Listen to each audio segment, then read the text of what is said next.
ఇప్పుడు శేఖర్ రెడ్డి మాట్లాడాడు ఇందాక, ఏదో చంద్రబాబు నాయుడు 18 కేసుల్లో బెయిల్ మీద ఉన్నారు అని. నేను శేఖర్ రెడ్డిని డైరెక్ట్ అడుగుతున్నా, మీకు దమ్ముంటే 18 కేసులు ఏదేది బెయిల్ ఉన్నారు, ఏమేమి నేర ఆరోపణలు ఉన్నాయి రుజువు చేయండి.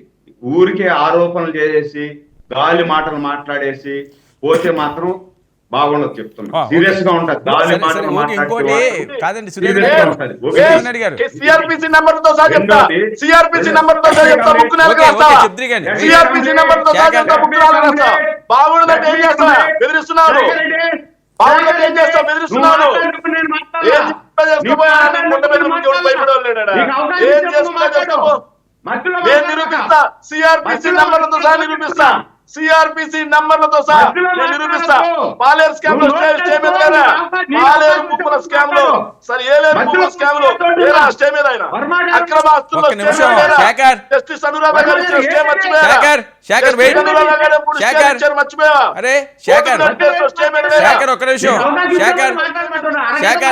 శేఖర్ ఇద్దరు సైలెంట్ గా ఉండండి. శేఖర్ మీరు మాట్లాడుతున్నప్పుడు ఆయన మాట్లాడలేదు, ఆయన అయిపోయిన తర్వాత నేను ఇస్తాను, క్రాస్ టాక్ వద్దు. సురేంద్ర నాయుడు గారు, నేను ప్రతి ఒక్కటి అతను మాట్లాడిన మాట ప్రతి ఒక్కటి నేను నోట్ చేసుకున్నా. నోట్ చేసిన సమాధానం చెప్తున్నా. నీ దగ్గర సబ్జెక్ట్ ఉంటే, నీకు దమ్ము ఉంటే నేను వేసిన క్వశ్చన్ కి రాసి పెట్టుకో, దాని తర్వాత సమాధానం చెప్పు. మీలాగా 43,000 కోట్ల రూపాయల ప్రజాధనాన్ని దొబ్బి తిని 16 నెలలు జైల్లో ఉండి దాదాపు 3,000 సార్లు వాయిదా తీసుకొని ముఖ్యమంత్రి పీఠం ఎలగబెట్టినటువంటి ముఖ్యమంత్రి చంద్రబాబు నాయుడు గారు కాదు. ఒకటి నెంబర్ 1.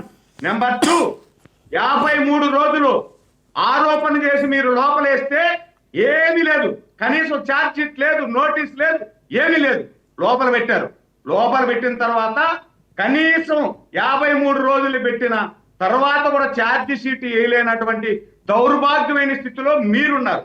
మేము లేము ఆ విధంగా. ఈరోజు ఏదైతే పిచ్చి ముందు దాపి విషము దాపిచ్చేసి ప్రజల మీద విష ప్రయోగం చేసి మీరు 5 సంవత్సరాల్లో 3,500 కోట్ల రూపాయలు ప్రజా ధనాన్ని దిగమింగి మీరు ఈరోజు తాడేపల్లి ప్యాలెస్ లో పడుకొని నిద్రపోతా ఉంటే వదిలేస్తామా?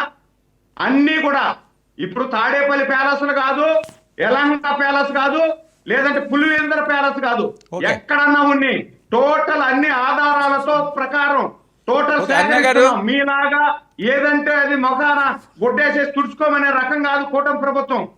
టోటల్ ఆధారాలతో సహా మిమ్మల్ని లోపలేసి బొక్కలు వేసి మీ దగ్గర 3,500 కోట్ల రూపాయల ప్రజాధనాన్ని కక్కించేదానికి మేము ప్రయత్నం చేస్తున్నాం. దీనిలో భాగంగానే ఏదైతే ఆరోపణలు వచ్చినటువంటి వారందరూ కూడా లోపలున్నారో వాళ్ళు ఇచ్చిన సమాచారం ప్రకారమే ఈరోజు మిథున్ రెడ్డి అరెస్ట్ కాబోతున్నాడు. మిథున్ రెడ్డి ప్రధాన పాత్రధారి, సూత్రధారి. ఎవరైతే చంద్రగిరి మాజీ ఎమ్మెల్యే చెవిరెడ్డి భాస్కర్ రెడ్డి అతని స్నేహితుడు ఉన్నారో వాళ్ళు ఇచ్చిన సమాచారం ప్రకారమే మిథున్ రెడ్డి కూడా తగులుతా ఉంది. ఈరోజు మిథున్ రెడ్డి మీరు చెప్తున్నారు మిథున్ రెడ్డి ఏదో నోటీసులు ఇవ్వాలా, ఇంకొకటి ఇవ్వాలని. మరి నోటీసులు ఇవ్వకపోతే మిథున్ రెడ్డి ఎందుకు కోర్టుకు వెళ్ళారండి? బెయిల్ తీసుకోవడానికి బెయిల్ ఎందుకు అప్లై చేశాడండి? కోర్టులో బెయిల్ ఎందుకు నిరాకరించిందండి మిథున్ రెడ్డి మీద? మిథున్ రెడ్డి కోర్టులో బెయిల్ నిరాకరించిన తర్వాత నిజంగా అయితే అతను సరెండర్ అవ్వాలి. సరెండర్ కాకపోతే రేపు మాపు అరెస్ట్ చేస్తారు. దీనిలో ఎలాంటి అనుమానం లేదు. ఈరోజు కవిత 100 కోట్ల ఆరోపణలు కవిత కానీ, అదేవిధంగా ఢిల్లీ లిక్కర్ స్కామ్ కేసులో ఢిల్లీ సీఎం అతను కానీ ఆ రోజు అరెస్ట్ అయ్యాడు. ఈరోజు ఇతనేమి 3,500 కోట్లు తక్కువ డబ్బు ఏం కాదు తినుండేది ఇతను. కాబట్టి ఖచ్చితంగా ఏదైతే అది కూడా పేటిఎం, ఏటీఎం ఏది లేకుండా ఇష్టానుసారం వీళ్ళకి సొంత కంపెనీలకన్నిటినీ కూడా కట్టబెట్టి ఇండెంటేమో ₹1,00,000 రాస్తారు, కానీ లెక్కల్లో చూపించేదేమో 50 లక్షలు చూపిస్తారు. అంటే 50 లక్షలు లెక్కలు చూపిస్తారు, ₹1,00,000 ఇండెంట్ రైజ్ చేసి మద్యం తీసుకొస్తారు. సరే ఓకేనండి. అది ఏంటన్నా తేలుతుంది కదా. ఇప్పుడు మనం ఈ డిబేట్ లో అయితే దాన్ని డిసైడ్ చేయలేం. దాని మీద ఒక సిట్ ఉంది, మొత్తం అంతా చేస్తారు. బాలకోటి గారు, ఏంటి జగన్మోహన్ రెడ్డి గారిని అరెస్ట్ చేస్తే ఏం జరుగుతుంది? ఒక సెకండ్ సార్, ఇది పూర్తిగా ఆధారాలతో సహా సేకరించారు సిట్టు. సరేలేండి, మనం ఎలా చెప్తామండి ఏ ఆధారాలు అనేది? వాళ్ళు ఏమంటున్నారు, మీరు ఉన్నదంటున్నారు. సరే ఇప్పుడు ఏంటి జగన్మోహన్ రెడ్డి గారిని అరెస్ట్ చేయబోతున్నారా? జగన్మోహన్ రెడ్డి అయినా ఎవరైనా సరే ఆధారాల కోసం చూస్తున్నాం, ఆధారాలు అన్ని కూడా లభ్యమయ్యాయి. అతను బెయిల్ రాకుండా జీవితాంతం లోపల ఉండేట దానికి ఆధారాలు సేకరిస్తున్నాం. లోపు వెళ్ళిన తర్వాత తిరిగి వచ్చే ప్రసక్తే లేదు.